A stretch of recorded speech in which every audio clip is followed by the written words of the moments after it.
and I'm a member at the First Presbyterian Church of Duquesne.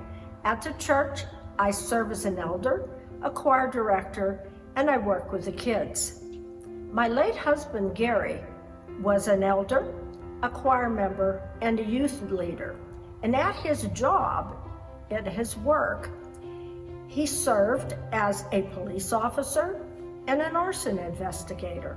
However, in 1988, he had a heart transplant because a virus destroyed his heart. The operation was a success, but he couldn't work. His insurance ran out, and sometimes we had to rely on anti-rejection med donations from the hospital. I was working, but we had no insurance, and there wasn't enough money to pay everything. So we lost our home, basically everything, and had to move in with my mom for a while and go on public assistance.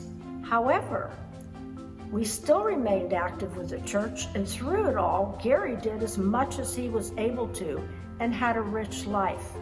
Let me add to this, that at that time in 1988, when he received his transplant, heart transplantation was a very new science. Nobody really knew if this thing was going to work that well. So the fact that it did was a miracle. And what is most of a miracle is that he lived a full and rich life for 18 years. And during those 18 years, he was able to work again at a job that he enjoyed. He became again a choir member, an elder, and a youth leader. So his life and my life, our lives were full and rich.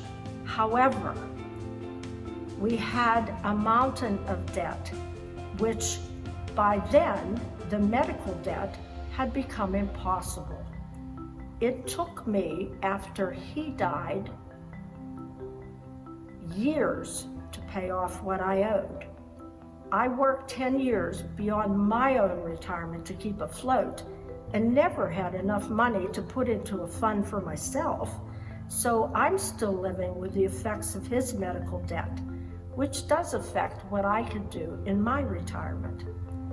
What people might not understand is the trauma that follows this, knowing you're one illness away from disaster. So, my face you can see, but remember there are many of us out there who live with the effects of lasting medical debt and trauma. If you can, please think of a face, remember us, and do what you can to help. Thank you.